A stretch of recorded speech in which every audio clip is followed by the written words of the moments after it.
I'll never forget that night. The weight of betrayal settled like a stone in my chest, an ache that had no release. My name's Jack, and I'd been with my wife, Katie, for 24 years. To the outside world, we were the picture-perfect couple, raised 2 kids, worked hard, and lived a quiet life in a nice neighborhood. I thought I knew her inside and out, thought I knew what loyalty was. But that night flipped my world upside down. It started innocently enough. Our new neighbors, Brad and Erica, had invited us over for dinner. Brad was the type who was always pulling pranks, mostly harmless, the kind that sometimes make you shake your head but laugh anyway. Katie found his antics hilarious, always egging him on.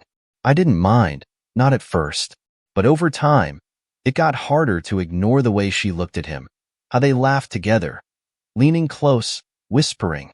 Still, I convinced myself I was just imagining things. 24 years of marriage build a lot of trust. That evening, though, something in me finally snapped. We were at their place, laughing over barbecue in the backyard, when Erica was called into work for an emergency at the hospital. She was an ER nurse, and her phone ringing during a meal was nothing new. But this time, her absence hung heavy in the air, and it was like everyone felt it. As soon as she left, Brad turned to me with that grin of his. "Hey, Jack, want to help me with something in the basement?" "Just take a sec," he said, that mischief twinkling in his eyes. Katie looked at me, avoiding my gaze but smirking. I should have known better, but I followed him downstairs, thinking it was just some prank he wanted help with, maybe some gag he'd pull on Erica later. Once we were down there, he handed me a box. "Hold this up for me while I grab a drill," he said, positioning me near a metal post. "Yeah, sure," I muttered, holding the box in place. He rummaged in a drawer, making me wait, and I felt Katie's presence behind me. She'd followed us down, leaning against the doorframe with that smirk still on her face. Before I knew it, there was a sharp, metallic click. I felt a cold sensation around my wrist and looked down. My hand was cuffed to the post, the lock snapping in place. I jerked, twisting my wrist, realizing the trap. "What the hell, Brad?" I growled, trying to yank my hand free. But he just smirked and stepped back, slipping his arm around Katie's waist. She laughed, that light, musical laugh that used to be mine. "Sorry, babe," she said, barely stifling her giggles. "It's just a joke. You're not mad, right?" Her words hit me like a slap.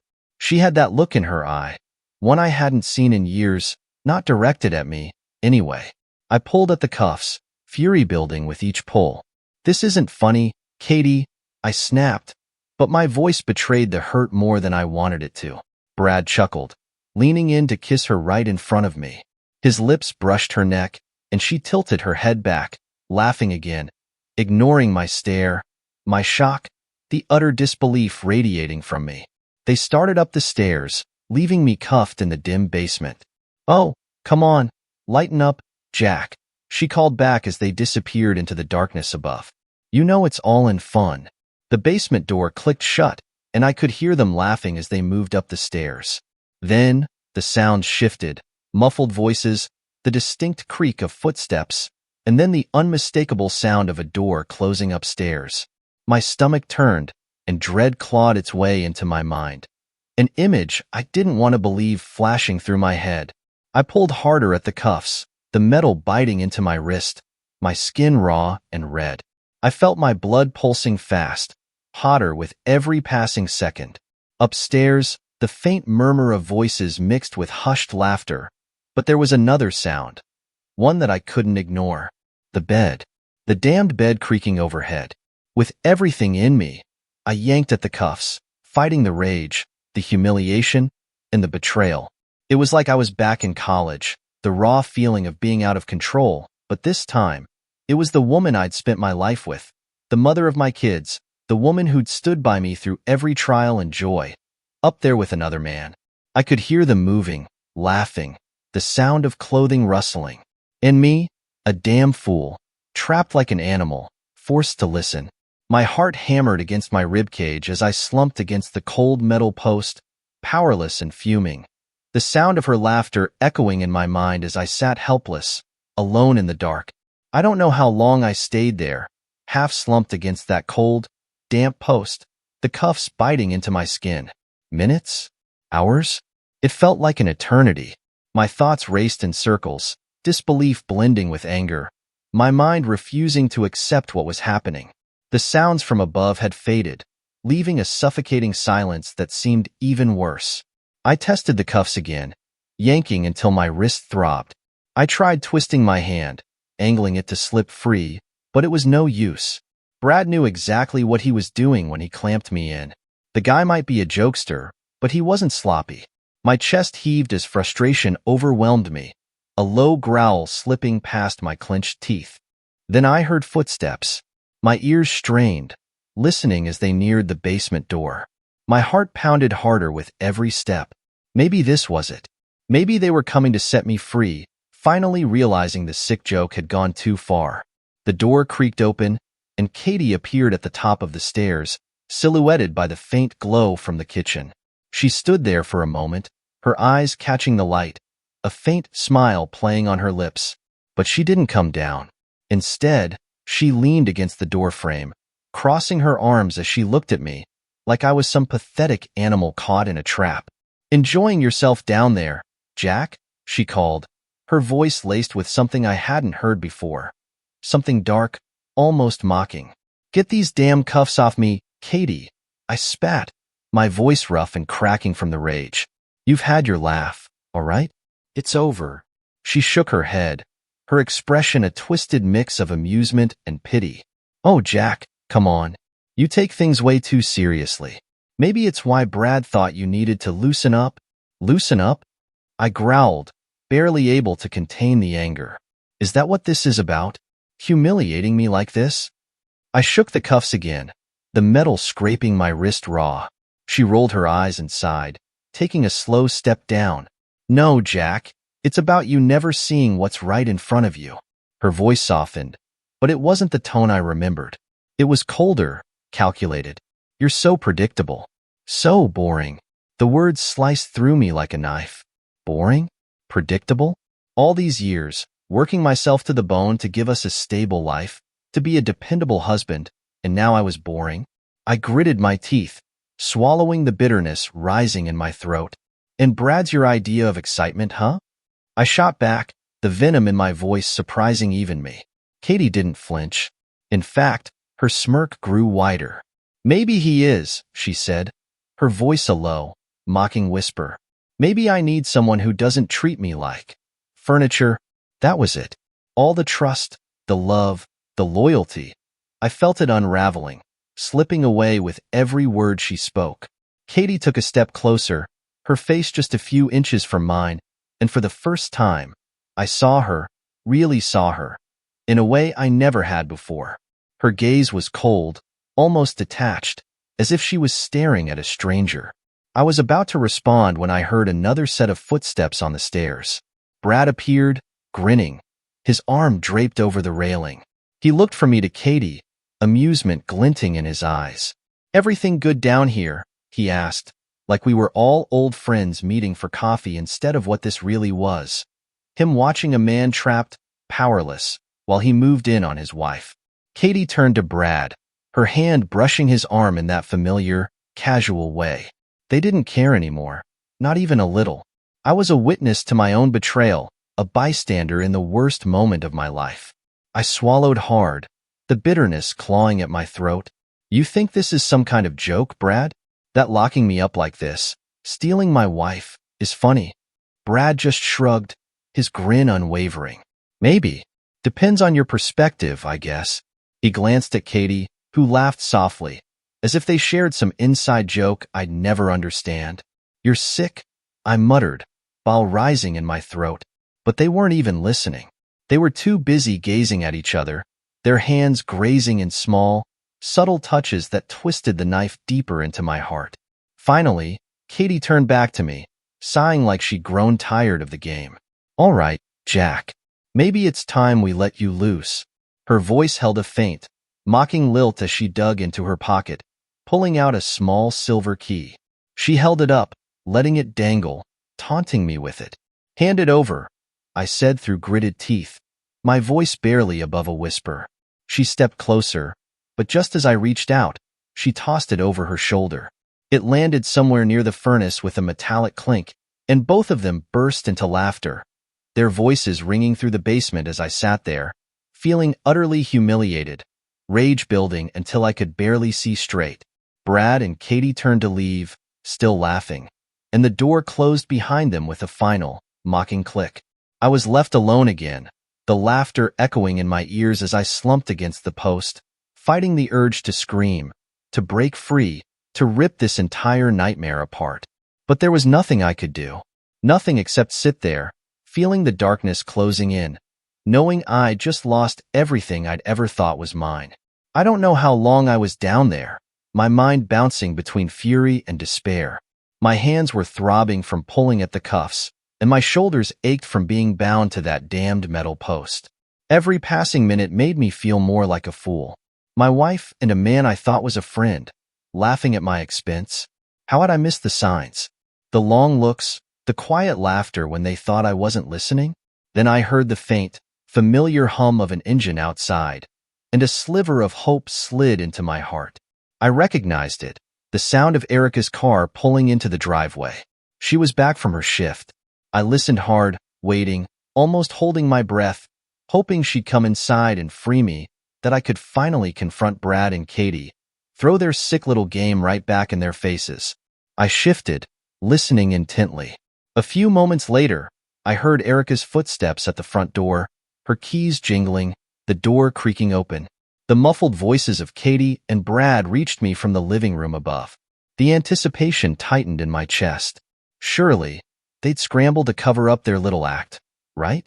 Act like nothing was going on. Pretend I'd left hours ago. But they didn't.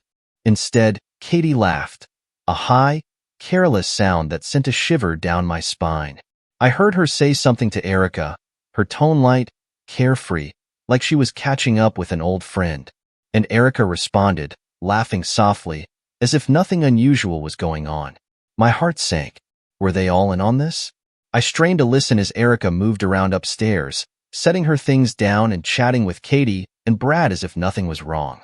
For a brief, horrifying moment, I thought maybe she knew exactly what they were doing. Maybe they'd all planned this out together, taking some sick pleasure in making me the butt of their twisted joke. But then, the tone of her voice changed. "Hey, where's Jack?" she asked, sounding genuinely confused. "Oh, he, had to leave early," Katie replied smoothly, like she'd been waiting for that question, lying with such ease it made my stomach churn. "Some work emergency came up," she added, throwing in a laugh that sounded so natural, so practiced, that even I almost believed it. Erica was quiet for a moment, and I held my breath, hoping she'd sense something was wrong. "That doesn't sound like him," she finally said, her voice softer, cautious. "He never mentioned anything about work when we talked earlier." Katie hesitated, and I could picture her forced smile slipping, just for a moment. "You know how he is. All work, no play," she said with a forced chuckle, brushing off Erica's concern. I heard the faint sound of footsteps as Erica moved closer. "Well, I'd still like to check in on him. He wouldn't just leave without saying goodbye." There was an edge to her voice now, a hint of suspicion that made me feel a surge of hope. Erica wasn't buying it. She knew me too well, knew that I wasn't the type to leave without a word, especially in the middle of a so-called friendly gathering. I started tugging at the cuffs again, trying to create some noise, any sound that might reach Erica. But then, Brad cut in. "Hey, Erica, how about a glass of wine first? It's been a long shift, right?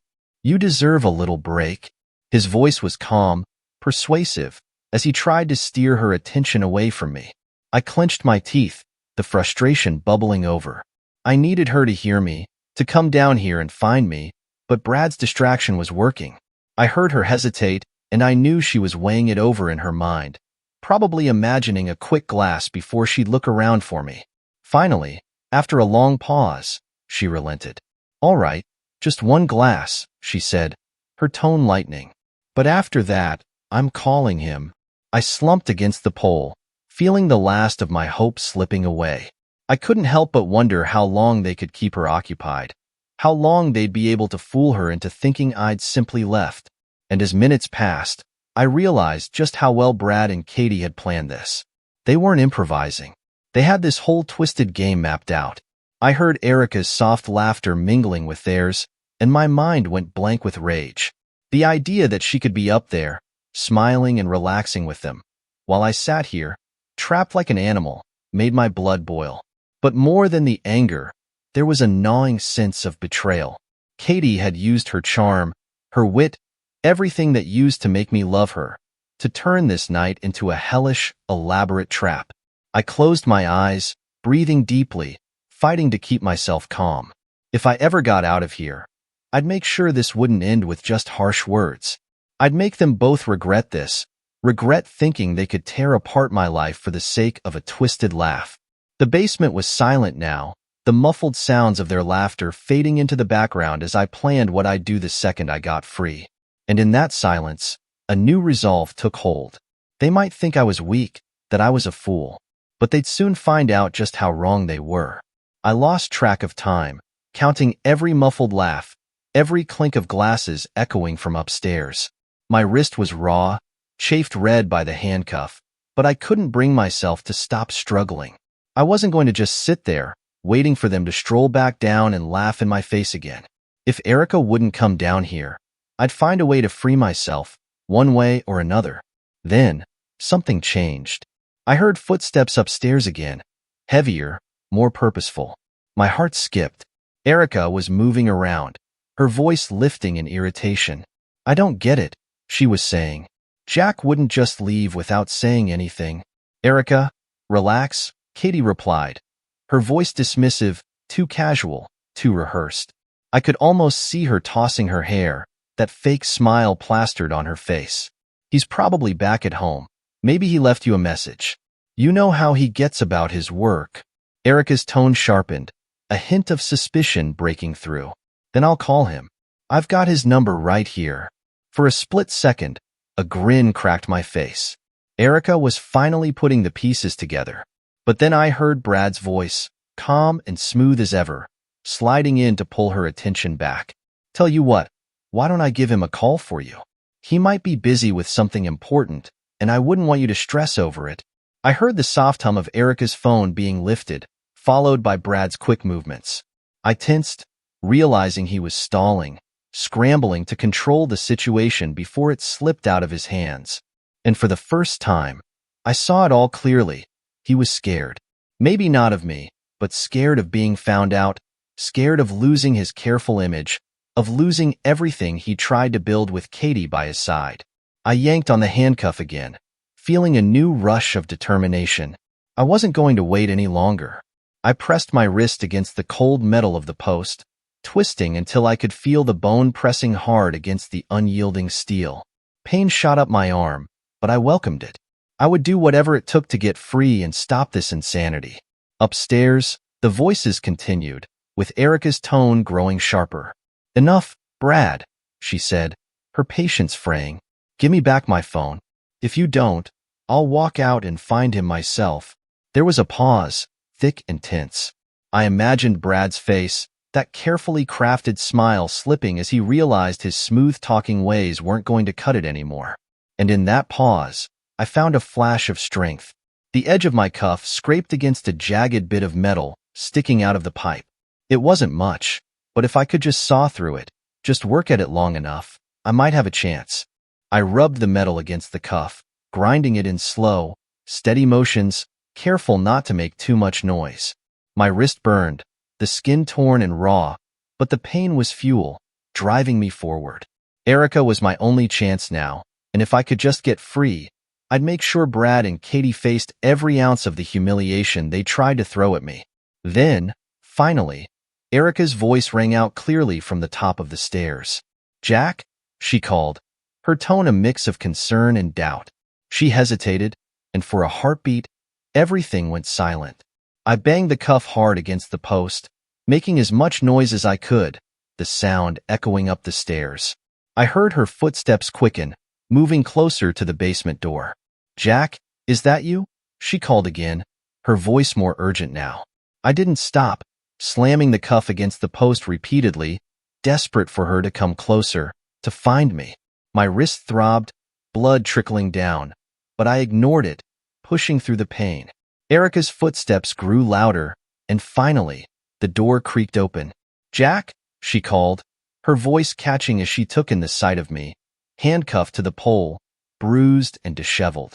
Her eyes widened, shock and confusion warring on her face. What the hell happened? I met her gaze, the relief almost overwhelming. "Get me out of here, Erica," I said, my voice hoarse, trembling with anger. "Now." She rushed forward, pulling a bobby pin from her hair, hands shaking as she tried to unlock the cuff. Her fingers fumbled, but I could see the fire in her eyes, the anger flickering there as she finally understood just how twisted this night had been. Behind her, I heard Katie's voice, smooth and too calm. "Erica, it's not what it looks like," she started, but Erica didn't even turn around. She was focused on freeing me, her hands working faster now. "Oh, I think it's exactly what it looks like," Erica shot back, her voice steady, cold as ice. Finally, the cuff clicked open, and my hand dropped free. The rush of relief was brief, though quickly replaced by a wave of rage as I rose to my feet, ignoring the sting in my wrist. I stared at Katie, my hands clenching into fists as she took a nervous step back. "You two think this is funny?" I growled, my voice low, menacing. "You think humiliating me, handcuffing me down here like some kind of joke, is hilarious?" Katie flinched, her face paling as she tried to smile, to laugh it off like she always did. But I wasn't buying it anymore. Brad had moved up beside her, his arm around her protectively, his expression wary. I took a step toward them, my rage boiling over. "You better explain yourselves. Now." I took another step toward them, my fists clenched, heart pounding in my chest. I had waited too long, endured too much to let this slide. Katie's confident smirk had finally disappeared, replaced with a flash of fear. And Brad, who usually carried that cocky grin, seemed to shrink beside her. For the first time, I saw him for what he was, a coward hiding behind cheap pranks and swagger. Erica stood beside me, her face twisted with anger as she glared at them both. She'd been my friend for years, someone I thought I could trust, and here she was, as blindsided as I was. "What the hell is going on here?" she demanded, her voice slicing through the tension. Katie stammered, her smile flickering as she tried to act like it was nothing. "Oh, come on, Jack," she said, forcing a laugh that sounded hollow, desperate. "It was just a joke. Brad's idea, you know. He thought it would be funny." "A joke?" I interrupted, my voice trembling with fury. "You call locking me in the basement and making a fool out of me a joke?" I pointed to my raw wrist, the skin red and swollen from the cuffs. "This is your idea of a joke?" Brad put up his hands, trying to backpedal, his voice placating. All right, maybe it went a little too far," he admitted, his eyes darting nervously between me and Erica. "But come on, man. We're friends. You're not really going to hold this against me, are you?" Friends. That word almost made me laugh, but there was no humor in it. Friends don't treat each other like this, don't stab each other in the back and laugh about it. I felt my stomach churn with disgust as I looked at the two of them, the betrayal cutting deeper than I'd ever imagined. Erica took a step forward, her face red with anger. "You think this is funny?" she snapped at Brad, her voice cold and unyielding. "Locking Jack in the basement like some animal, humiliating him in front of his own wife?" Katie's face tightened, her lips pressing together as she tried to keep up the act. "Erica, you don't understand." "Oh, I understand perfectly," Erica shot back. "I understand that you and Brad thought it would be fun to tear down someone else, to play with people's lives like it's some game. What I don't understand is why." For a moment, Katie's eyes softened, and she looked at me, her expression almost pleading. "Jack, please," she said, her voice shaking. "It wasn't supposed to go this far. It was just a prank." "Just a prank?" I repeated, my voice barely above a whisper. The rage burned hotter, but beneath it was something else, something colder. It was the realization that Katie wasn't sorry for what she'd done, only for getting caught. "Katie, I don't think you even realize what you've done." Brad's face darkened, his usual smirk returning as he crossed his arms defiantly. "Oh, come on, Jack. Stop playing the victim. We both know you can be a little uptight." Katie just wanted a break from that. My chest tightened, fury mingling with a deep ache that tore through me. I'd spent years trying to be the man Katie wanted, working myself to the bone, making sacrifices for her and our family. And now, Brad had twisted it, made it into some excuse to justify their betrayal. Erica stepped closer to me, her hand brushing my shoulder as if to keep me grounded. "You two disgust me," she said, her voice low and steady. "I trusted you both, and this is what you do?" Katie's face fell, her eyes wide with something close to regret, but I couldn't bring myself to care. The woman I loved, the woman I'd built my life around, had shattered everything with her selfishness. I shook my head, feeling the weight of the betrayal settling in, a permanent crack in the foundation of everything we'd built together. Brad shifted uncomfortably, his eyes darting toward the door, probably hoping he could somehow escape the situation. But I wasn't going to let him off that easy. "No," I said, my voice cold, final. "You don't get to just walk away from this. You want to act like it was all a joke? Fine. But the consequences are real." I turned to Katie, feeling a mixture of anger and sorrow. "I loved you, Katie. I gave you everything, and you threw it all away just like that." Katie opened her mouth to say something, but no words came. Her face fell, her hands twisting together as she realized the gravity of what she'd done. But it was too late. The damage was done, and no amount of apologies could fix it. Erica stepped between us, her expression hard as steel. "I think it's time for you two to go," she said, pointing to the door. "You've done enough damage here." Brad huffed, glancing at Katie with a look that was both annoyed and desperate. He grabbed her hand, and together, they made their way toward the door, casting one last, fleeting look at us before slipping outside. The door closed with a soft click, leaving only silence in their wake. I let out a shaky breath, the weight of everything crashing down on me. Erica stood beside me, her hand resting on my shoulder, and I realized just how much I had lost in a single night. But beneath the grief, the anger, there was something else, a glimmer of resolve. I'd survived this betrayal, and though I wasn't sure what would come next, I knew one thing for certain. I was done with Katie, done with Brad, and done with anyone who thought they could treat me like a pawn in their twisted game. Erica gave my shoulder a reassuring squeeze, and together, we stood there in the quiet, the weight of betrayal heavy in the air, but a new strength stirring somewhere deep within me. After Brad and Katie left, silence filled the house, thick and suffocating. I felt hollow, as if something vital had been ripped out of me, leaving only an empty shell. Erica was still beside me, her hand on my shoulder, a steady presence grounding me to the moment. Her face softened, a hint of sadness in her eyes as she looked at me, seeing the wreckage that had been left in the wake of their betrayal. "You're handling this better than I would have," she said quietly, her voice a soft murmur in the silence. I managed a bitter smile. "Trust me, Erica. I'm just one step away from completely losing it."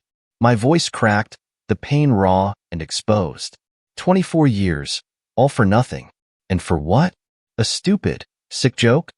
She didn't respond right away, just gave me a sad, understanding look, like she knew there was nothing she could say to make it better. After a moment, she guided me to the couch, urging me to sit down. I hadn't realized how weak I felt until I sank into the cushions, the exhaustion of the night crashing over me like a wave. Erica settled beside me, her eyes drifting to my swollen, bruised wrist. "Let me get you something for that," she said, her voice gentle. I nodded, barely registering her words. I was lost in a haze, replaying the night over and over in my mind, trying to understand how everything had fallen apart so fast. Erica returned with a cold cloth and some ointment, sitting down beside me as she carefully tended to my wrist. The cold pressed against my skin, a sharp relief from the throbbing pain, but I barely noticed. My mind was elsewhere, still grappling with the betrayal. "You don't deserve this, Jack," she murmured, her voice filled with a fierce protectiveness I hadn't expected. "They're sick, both of them. What they did. It's unforgivable." A lump formed in my throat, and I swallowed hard, fighting to keep my composure. I don't understand how she could do this. I thought we were solid, you know? I thought we were happy. The words felt foreign, as if I was talking about someone else's life, not my own. Erica shook her head, a hard edge in her gaze. People like Brad have a way of worming themselves in, making others think that betrayal is just a joke, a game. He's a master manipulator, Jack. You're not the first person he's hurt, and you probably won't be the last. Her words stirred something in me, a flicker of anger that broke through the numbness. You mean, he's done this before? She sighed, glancing away. There were rumors, things I didn't want to believe. I always thought he was harmless, just a little too flirty, a little too friendly. But now, I don't know. Now I see what he's capable of. I clenched my jaw, the anger boiling beneath the surface. Well, they're both out of my life now. Katie's made her choice, and I'm done being her fool. The words were hard, but I meant everyone. I wasn't going to let her back into my life, not after what she'd done. It was over. Erica nodded, her hand brushing mine briefly, offering a quiet strength that I hadn't realized I needed. Good. You deserve better than that, Jack. So much better. She leaned back, her gaze steady on me, as if she were searching for something in my face, some sign that I was going to be okay. For the first time that night, I felt a strange kind of peace. It wasn't happiness or even relief, just a sense that I wasn't alone, that someone understood the depth of what I'd lost. We sat there in silence, the weight of everything hanging in the air, until Erica spoke again, her voice hesitant. You know, Jack, if you need somewhere to stay tonight, you're welcome to crash here. I know going home might be hard. The offer took me by surprise, but as I thought about going back to that empty house, with memories of Katie haunting every room, I realized I couldn't face it. Not yet. Thanks, Erica, I said, managing a small smile. I think I'll take you up on that. She gave a gentle nod and stood up, heading toward the kitchen. I heard her opening cabinets, clinking glasses together, and a moment later, she returned with 2 glasses and a bottle of whiskey. She poured us each a drink, handing me a glass as she settled back beside me. To better days, she said softly, lifting her glass. To better days, I echoed, clinking my glass against hers. We drank in silence, the warmth of the whiskey soothing the ache in my chest, dulling the sharp edges of the betrayal. For the first time, I let myself lean back, closing my eyes as I felt the anger and sorrow begin to settle, replaced by a calm I hadn't felt in hours. The silence stretched between us, comfortable and steady, until Erica spoke again, her voice barely above a whisper. You're not alone in this, Jack. I know it feels like it right now, but you're not. You'll get through this. Her words were a lifeline, a thread of hope pulling me back from the edge. I turned to her, grateful beyond words, and for a moment, I saw something in her eyes, a warmth, a gentleness that stirred something deep within me. I didn't know what it meant, didn't know where it might lead, but for now, it was enough. And as we sat there, side by side, I felt a new determination take hold, a quiet strength rising within me. Katie and Brad had tried to break me, but they'd only made me stronger. And no matter what came next, I knew I'd face it head-on, with Erica by my side. The next morning, sunlight crept through Erica's living room window, warming my face as I opened my eyes, slowly returning to reality. For a moment, the memory of the previous night hit me hard, the betrayal crashing over me all over again. But Erica was there, sitting across from me, sipping a coffee and glancing up as I stirred, her eyes warm and steady. Morning, she said with a small smile, handing me a mug as I sat up. I accepted it gratefully, letting the warmth seep into my hands, grounding me. Thanks, I murmured, taking a sip and feeling some of the lingering fog lift. I'd spent the night on her couch, drifting in and out of sleep, trying to wrap my head around everything that had happened. But now, with a clear head and the daylight streaming in, it all felt different. Less raw, maybe, but still real. Erica watched me for a moment before she spoke. I didn't sleep much either. I kept thinking about everything, about Brad and Katie. Her expression tightened, a flicker of anger in her eyes. People like them, They always think they can get away with it, but they won't. Her words brought a sense of comfort, a reminder that I wasn't alone in feeling the anger and betrayal. We both had been blindsided, hurt in ways neither of us had expected. And maybe, in some strange way, that shared hurt was helping us find a way forward. I set my coffee down and looked at her, taking a steadying breath. I'm not going back to her, Erica. I've made my decision. After what she did, there's no coming back from that. She nodded, understanding in her gaze. Good. You deserve better, Jack. You deserve someone who respects you, who doesn't see loyalty as something they can just throw away. Her voice was steady, but I could see the emotions she was holding back. This betrayal had hurt her too, and that shared pain only deepened my resolve. First step, I said, setting my jaw, is to start putting this behind me. I need to clear my head, get some space. Erica nodded again, her gaze thoughtful. A fresh start. That sounds like exactly what you need. Later that day, I made my way back to my house, bracing myself for the flood of memories that awaited me. Every room felt haunted by the echoes of our life together. Every piece of furniture a reminder of what Katie and I had built and then lost. But I moved through the house with purpose, packing up her things, clearing out every reminder of her betrayal. As I tossed the last box of her belongings by the door, I felt a weight lift. I'd made up my mind. This chapter was over, and there was no going back. That evening, Erica stopped by, her face lighting up as she saw the packed boxes stacked by the door. You did it, she said with a soft smile, her gaze filled with a quiet pride. It couldn't have been easy, but you did it. I nodded, feeling a sense of calm settle over me. It wasn't easy, I admitted, but it's done. I'm moving on. She gave me a warm, encouraging look. Well, you know where I am if you ever need someone to talk to, or even just to hang out. And with that, we found ourselves falling into a new rhythm. Over the next few weeks, Erica became my anchor. We spent hours talking, sharing stories, finding solace in each other's company. She understood the pain and anger that came from betrayal, and together, we helped each other heal, one day at a time. One evening, as we sat together on her porch, watching the sun set, I realized how much things had changed. The bitterness that had once felt so sharp was beginning to fade, replaced by something else, something warmer, gentler.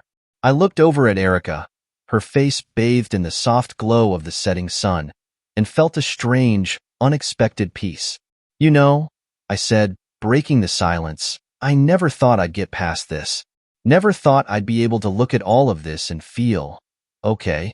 She turned to me, her eyes soft, understanding. You're stronger than you think, Jack.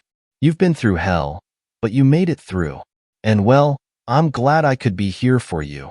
She reached over, her hand covering mine in a quiet, reassuring gesture. In that moment, I knew I wasn't alone anymore. We'd both been betrayed, both hurt by people we trusted, but now we had each other. And as we sat there, hand in hand, I felt a flicker of something new, something fragile yet steady, a sense that maybe, just maybe, I could find happiness again. Days turned into weeks, and the wounds Katie and Brad had inflicted on me began to heal. Erica and I spent more time together, our friendship deepening into something more, something I hadn't expected but was grateful for. She was my rock, my steadying force, and in her presence, I felt a sense of peace I hadn't known in years. One night, as we sat by the fire, our laughter echoing in the quiet of her home, I realized I was ready to let go of the past completely. I no longer needed the anger, the bitterness, to fuel me. I had something better now, something real, built on trust and respect. And as I held Erica's hand, looking into her warm, kind eyes, I knew that the worst was behind me. Katie and Brad were nothing more than a memory now, a chapter I'd left behind. What lay ahead was unknown, but with Erica by my side, I was ready for whatever came next. In the end, I'd found something I hadn't even been searching for, a new beginning, a chance to build a life with someone who truly cared. And for the first time in months, I felt hope, pure and untainted, filling the empty spaces they'd left behind.